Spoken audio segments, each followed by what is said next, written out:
I've got a very, very special guest, and they happen to be one of my best friends. Come on out, Lorenzo. Oh, this is nice. Welcome. Thank you. You ready?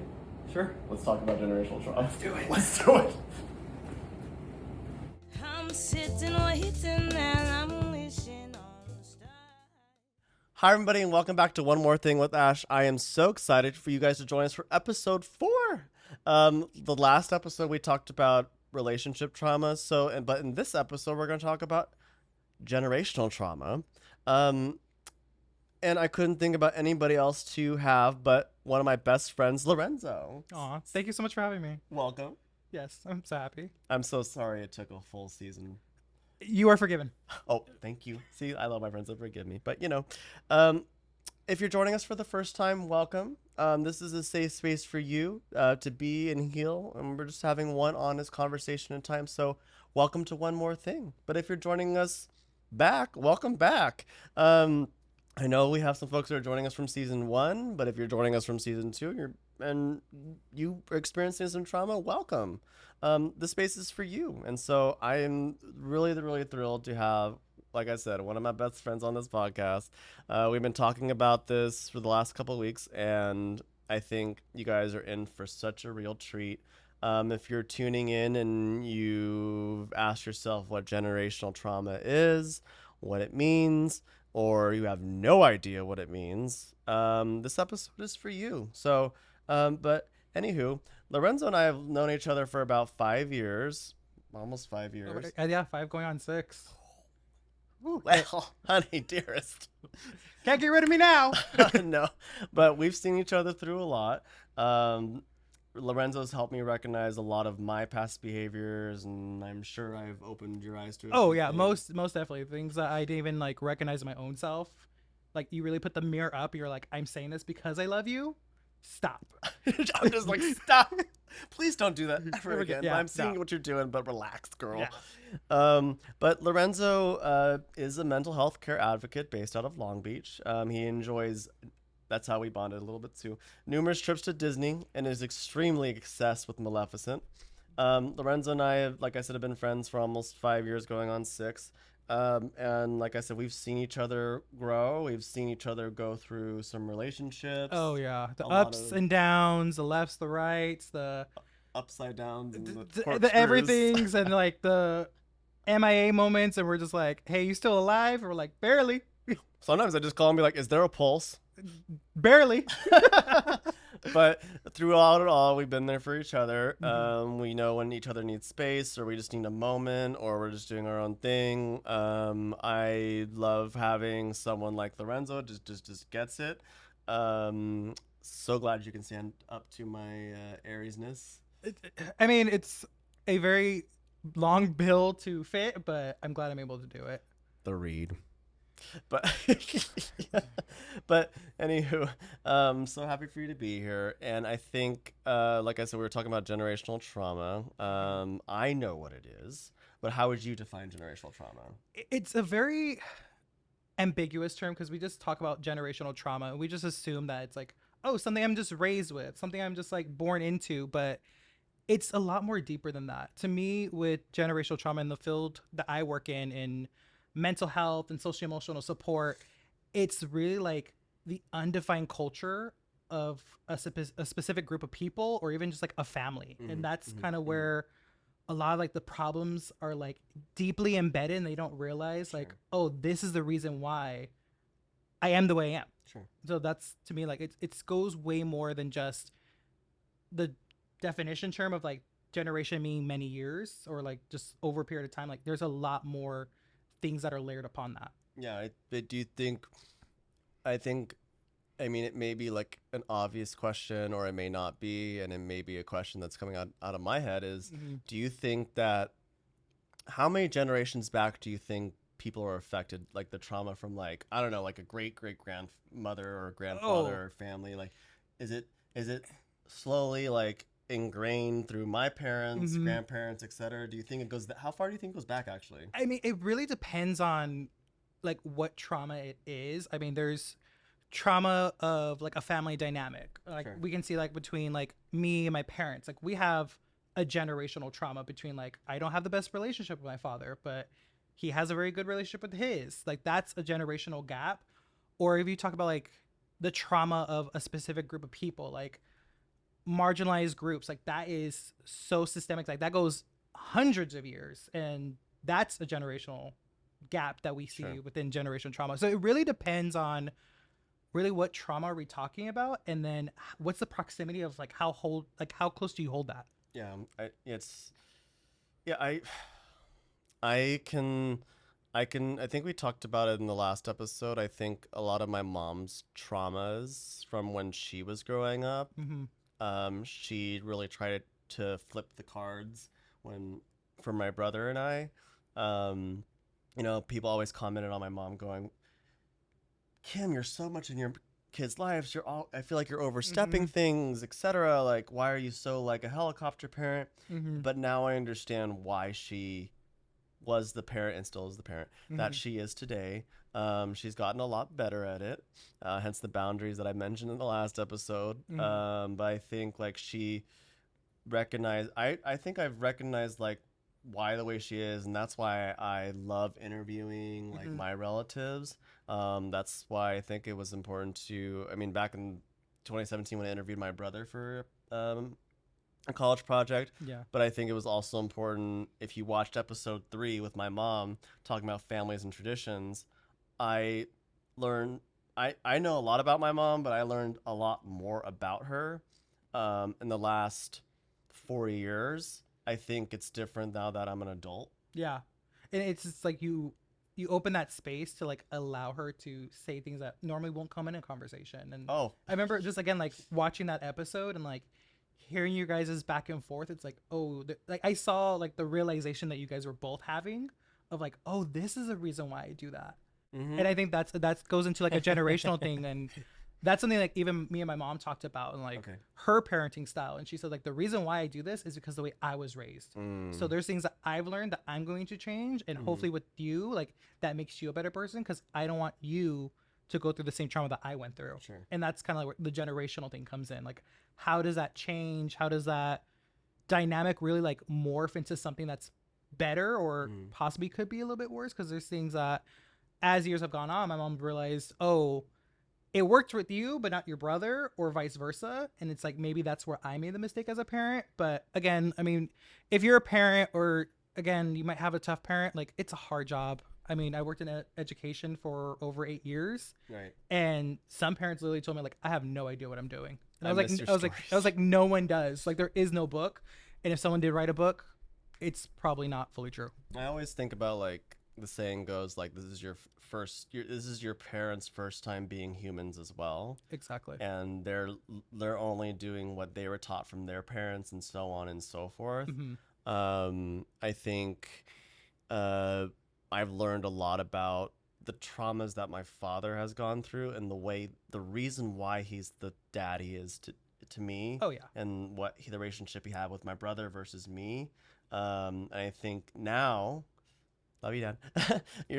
He's realizing like I can't approach my youngest son like miss you, the way he approaches me. Yeah. And I think he's learning that now, and he's realizing, oh shoot, my son is 31. He's an adult, and he is very much himself, and he's learning about himself.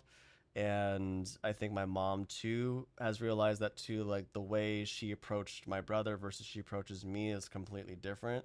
And she's like, oh, I was the youngest sibling, so I get your brother. Yeah, yeah.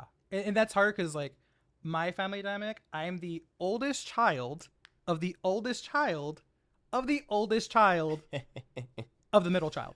So it's like, we understand the dynamic of, like, me, my mom, my grandma, like, we are the matriarchs in the sense. Like, we have to be the ones that put together, like, we are the ones that everyone goes to. Yeah.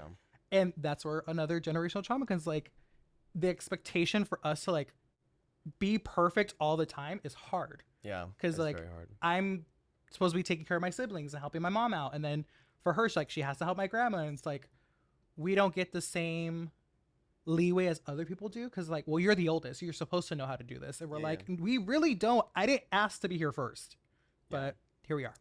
Well, I sometimes people can, I think, get confused because we've broken trauma with relationships. How we can narrow it down. We'll talk more about a lot of different kinds of traumas Hmm. throughout this season. But I think sometimes people get confused with generational trauma versus individual trauma. Oh yeah. So, what do you think? And from my definition, I think that generational trauma is obviously it's in the word. It's from your parents and your family, etc. Hmm. But individual trauma is like what you're experiencing by yourself, whether it's through a romantic relationship or a personal relationship or the trauma you experienced during your childhood, etc. So, what would you say is the difference between the two? Because some people can get confused, and sometimes I get confused. So, It's again, it's like has like a gray area because individual trauma can be tied to your generational trauma, and that's something I experienced growing up. mm, I'm just gonna be very vulnerable with you guys, yeah, because I feel like this is like the space where we can say this, it's one but more thing. um, absolutely, like my individual trauma and like fear is like I'm never worthy of love, or I'm not deserving of a relationship Mm, because growing up I saw a lot of my family have like I come from a very blended family, so I have like step cousins and uncles, half mm, cousins. I there was a time like I think I was like 8 years old. My mom told me like, well, your uncle's really not your uncle.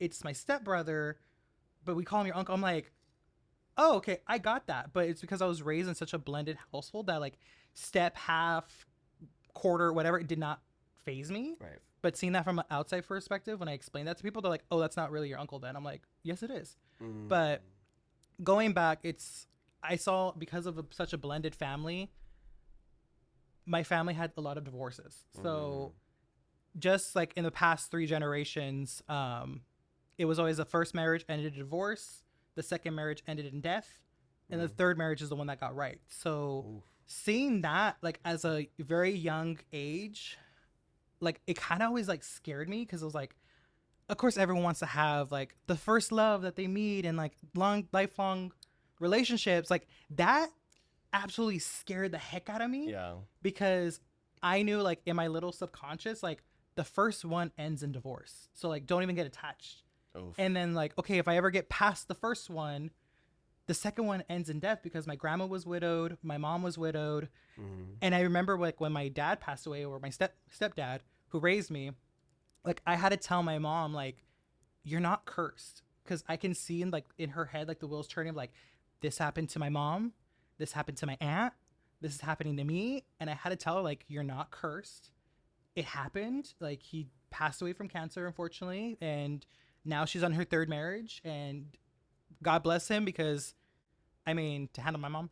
Love you. But like to have that right. like reclaiming of like herself and like her relationship and not to be stuck in this like depressive state because like it took a long time for her to get out of it. Yeah. But then Absolutely. to see that as I grew up and to have more adaptive relationships, I think that's like even when I talked to you about like my first like serious relationship, Mm, I remember opening up like this kind of scares me. And yeah. you're like, commitment's always going to be scary. Oh It's yeah. like how do you and I think you even told me it's like don't be scared of the commitment, Uh, embrace it, enjoy it, and whatever happens, hold on to the memories and know that it ended in a good way, the best for you.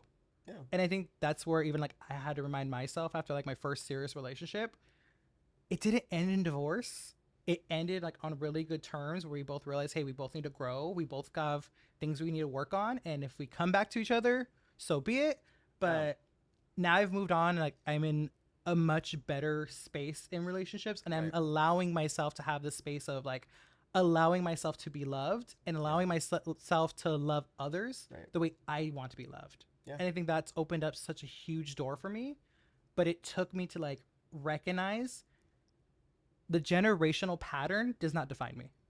I mean, it really doesn't define me either. I mean, my parents are divorced.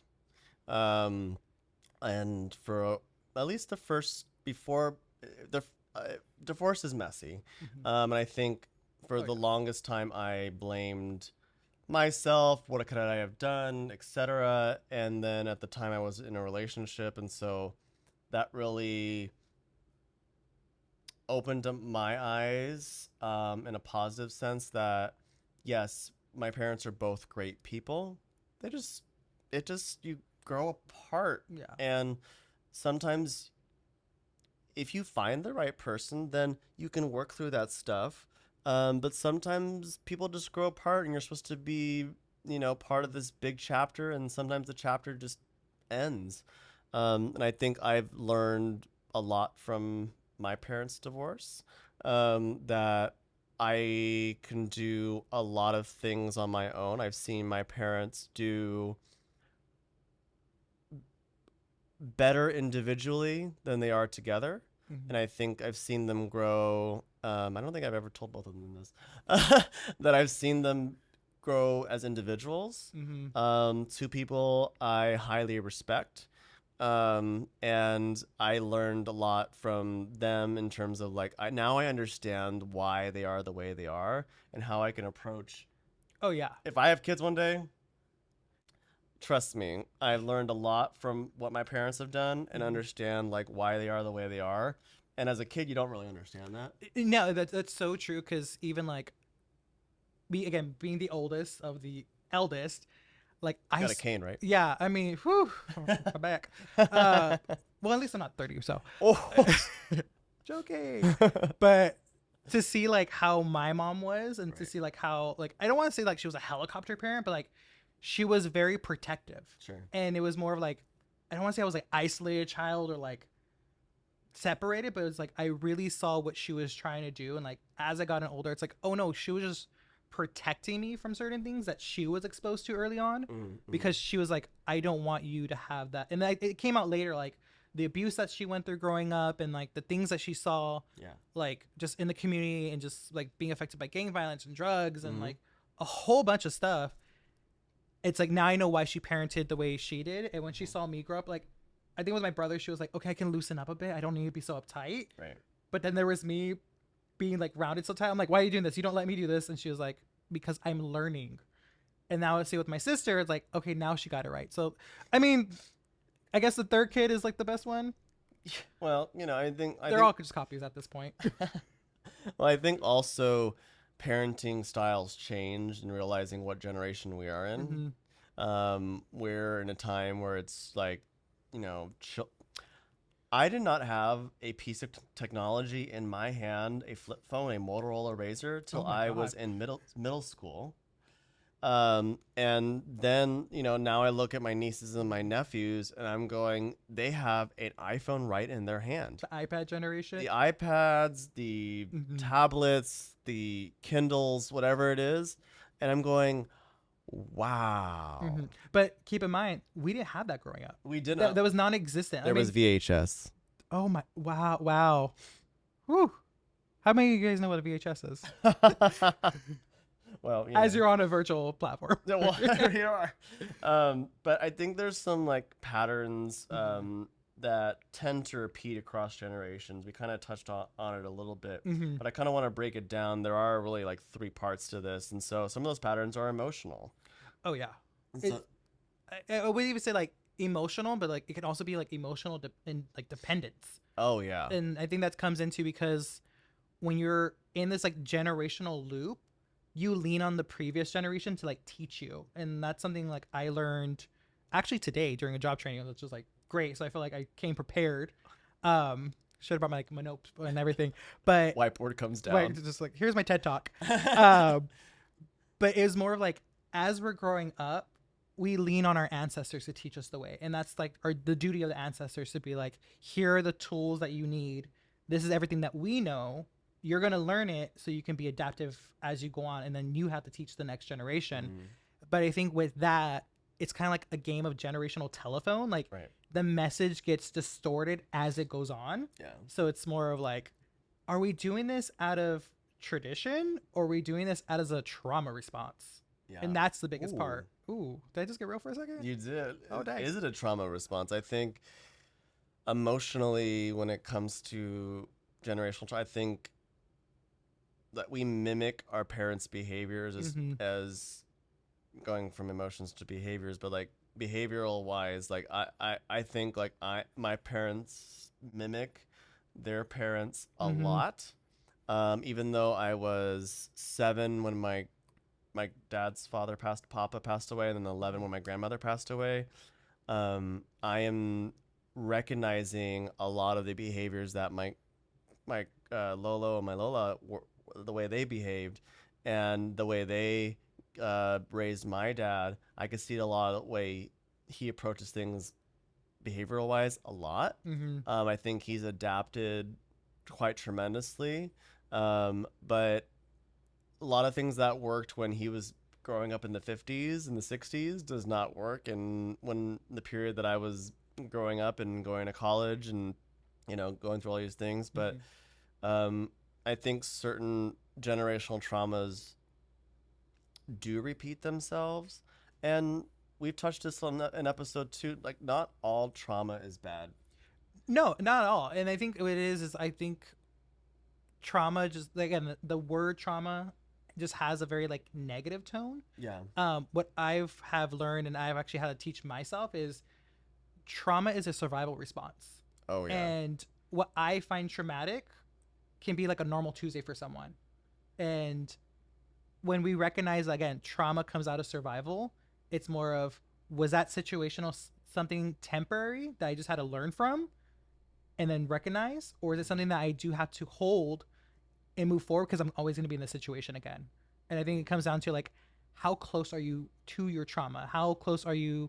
And I think that's where it even comes into like what you did like last season, like the toxic relationships. Like, are you allowing yourself to be in this, or are you going to recognize it, grow from it, and move on? How long do you think? How long do you think it takes somebody to recognize something? I know for me, I've shared plenty of examples, but I think, recognizing like the behavioral part of it and the traumatic part of it, or the trauma part of it, and being like, okay, well, this is not going to work for me. This is what works for me. This is how I'm going to take this and learn from this and move on and not allow this to happen to me again. And being like, okay, my parents taught me it this way, but it does not work. And I've been pretty blunt with both my parents. I'm like, it does not work with that with me. This is how I learn. This is how I communicate. I've learned, I think that's probably trauma from like my family. Like they some of them just didn't talk to each other for a long time and still ongoing, but it's like, I'm not gonna have that relationship with my parents like that. And Yeah. I've gotten to a point where I told both my parents, like, we're not going to agree on everything. Yeah, exactly. And it's just human. Yeah. We're not going to agree on everything. And I'm not going to agree on certain things that maybe your parents taught you. And I'm not going to allow it to come into my life like that and be so negative. And like, yeah, trauma is good. And I think my parents have gotten a lot now that they're old. They're getting older. I think they're softening up a little bit and recognizing like, okay, well, this is not going to work for our son. Yeah. And that's such like a very, because even my mom says all the time, she's like, as I'm getting older, I'm just caring less about things I thought mattered way more than it should. And sometimes you go, it's not that serious. Yeah, and that's exactly what it is. Not that serious. And it's not that deep. And it's not that deep. It's only because you're thinking a little bit too much to it. I think we're all victims of overthinking. Oh, absolutely. Especially now that like, you know my overthinking. I do a lot. I need a therapist for the overthinking. Okay. But it comes down to a point. It's like, because we are such overthinkers, and again, that comes from a survival standpoint. Like it comes from, I need to register all the possible situations that can happen, so I'm prepared when it does present itself. Yeah. And I do that a lot as a Cancer, because we were just the best signs ever. What I saw is like, Cancers are overthinkers, because if I can overthink it, you can't hurt me because I already thought it. What are you, like a hypnosis person? Like, I mean, you call it psychic, I call it undercover psycho, but yeah. Well, takes one to know one. But we're not serious at all. I can't.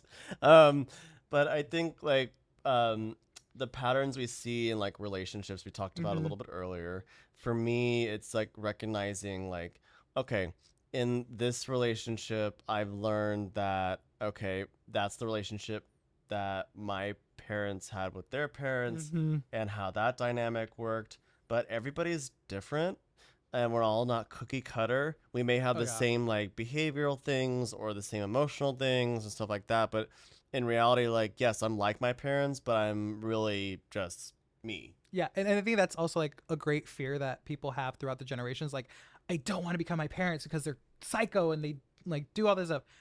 It's kind of inevitable in a sense because like you learn from your parents. You learn Oh, yeah. everything from them, or not even such a parent, but like a parent figure. You learn from people that you look up to. Right. You're gonna copy some of that behavior and you may adapt it a little bit more. Yep. But it's really like how do you register it for yourself, Yep. adapt it, Yep. and then make it your own. Right. And that's why I said like everyone becomes a different copy and a different version. That's why I always tell my siblings like I'm the OG, you're just all remixes. But it comes down from that because there's things that I see in myself that I see in like my little sister, and I'm just like, oh God, that's what I do. Mhm. And I'm thinking back like, wait, but the joke is like it's really for my mom, and we always say that like we're like, where'd you get it from? We all point at my mom, and then she points at my grandma, Yeah. and then my grandma just like looks back and she's like, oh yeah, that's all me. I think that just kind of reminds me of the conversations I had with my brother, Mm-hmm. and recognizing like, oh yeah, you're more like dad, and you're like more like mom, but like Mhm. we're kind of like the mix in between the two, and like certain other things, like oh, this is important because this parent taught us this thing, and we're Yeah. learning from that, and then he's like, I don't want to repeat these certain things. I'm like, I don't want to repeat these things either, and from that point on, like seeing. And then he finally was like, "Now I recognize why you got your degrees in communications." I was like, "Yep." Because now I can recognize Mhm. taking from interpersonal classes and group communication classes and public speaking and whatnot, like why it's important and Is how. I'm thinking I'm like, is that why we get along so much? Because like I'm a comm major, you were a comm major. It was a match made in heaven.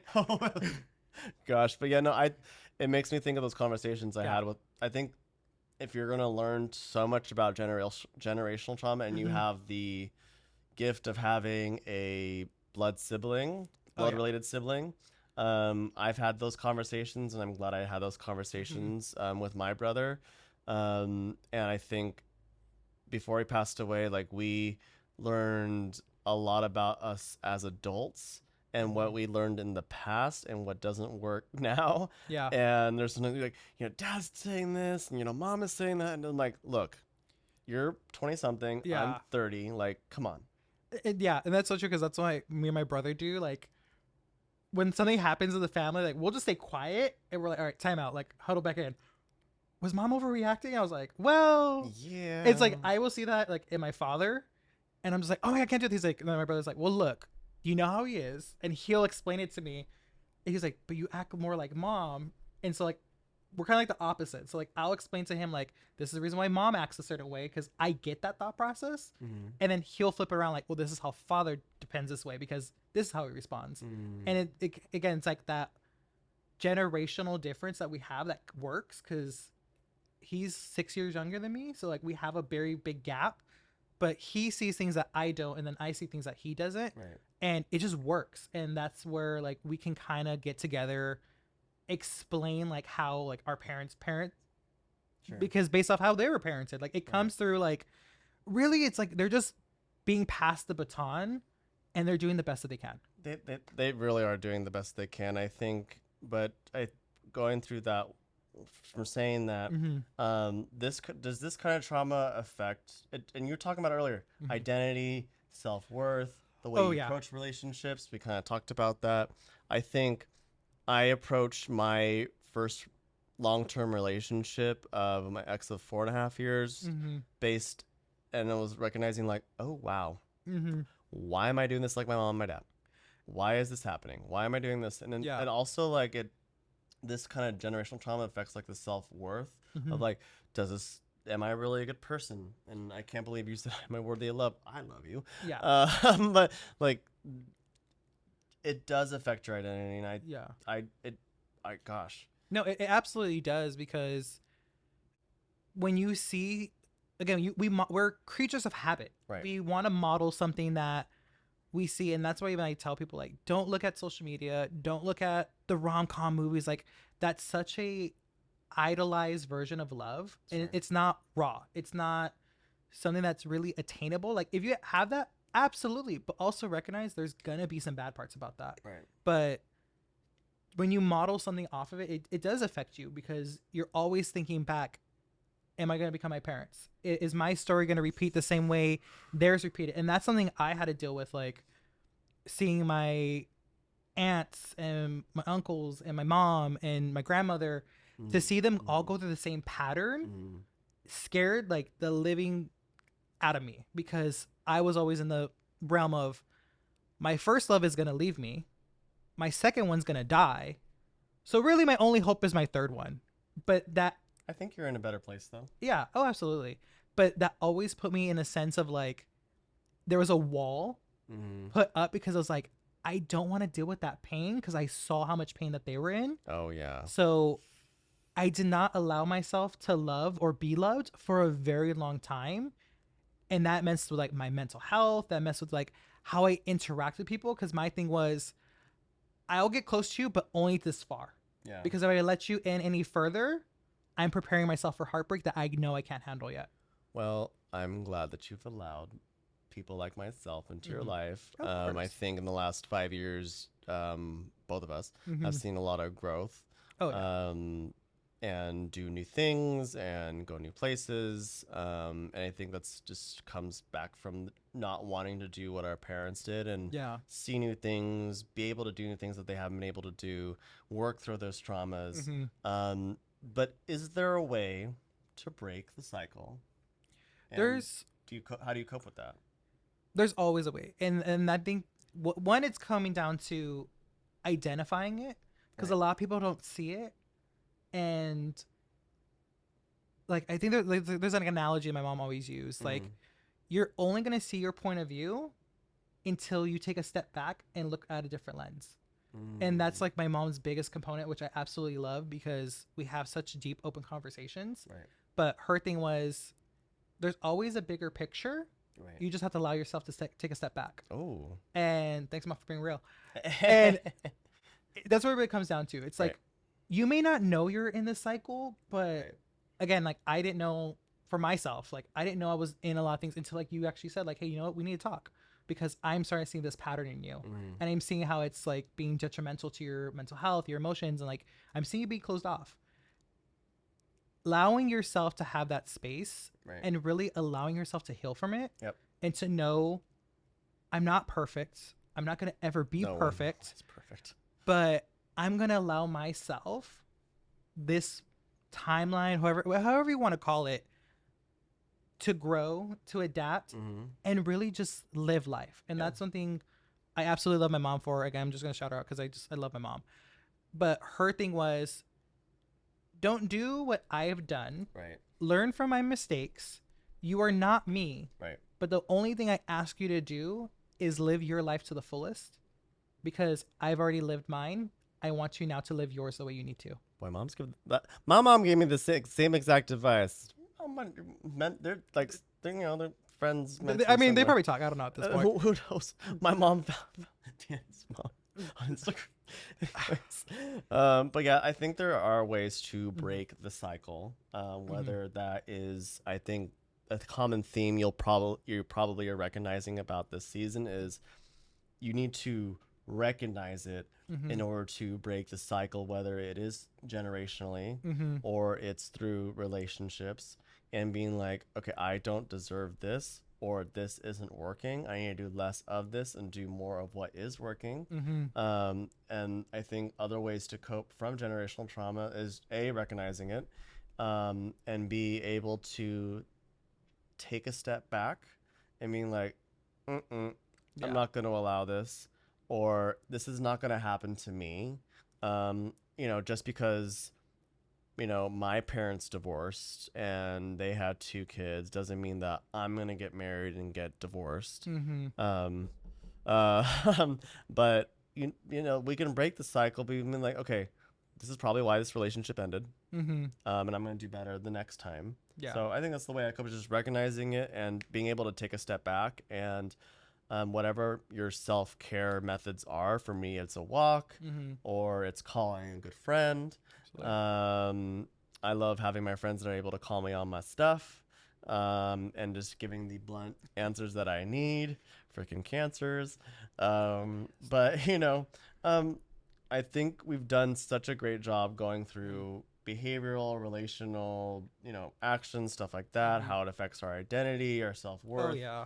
Um, I think you and I are both at a place where we recognize like we are worthy of love, Yeah. and you touched on what I've been telling our listeners is Oh. that you should be in relationships Hmm.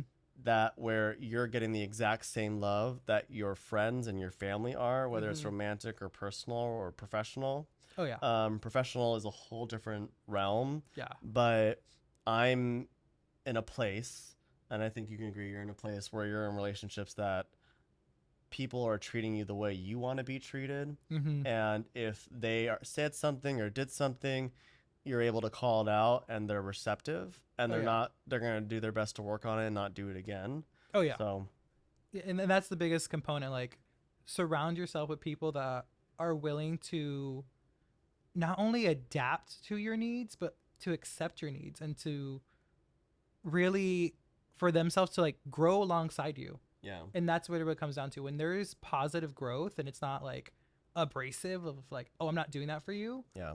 That's when you really truly found like your circle. Yeah. And people understand me a lot. I mean, people that have met my mom, Oh yeah. they're like, oh, that's why Ash is the way he is. We're like, oh, it all makes sense now. And you hear all kinds of stories and whatever, and I've learned a lot about my friends, and this is you're and literally in episode season 1 episode 1, Mm-hmm. the main reason why we're having this podcast because we're able to have deep conversations, and Lorenzo and I have had, sometimes I look at the phone, I'm like, oh, we've been talking for like 2 hours.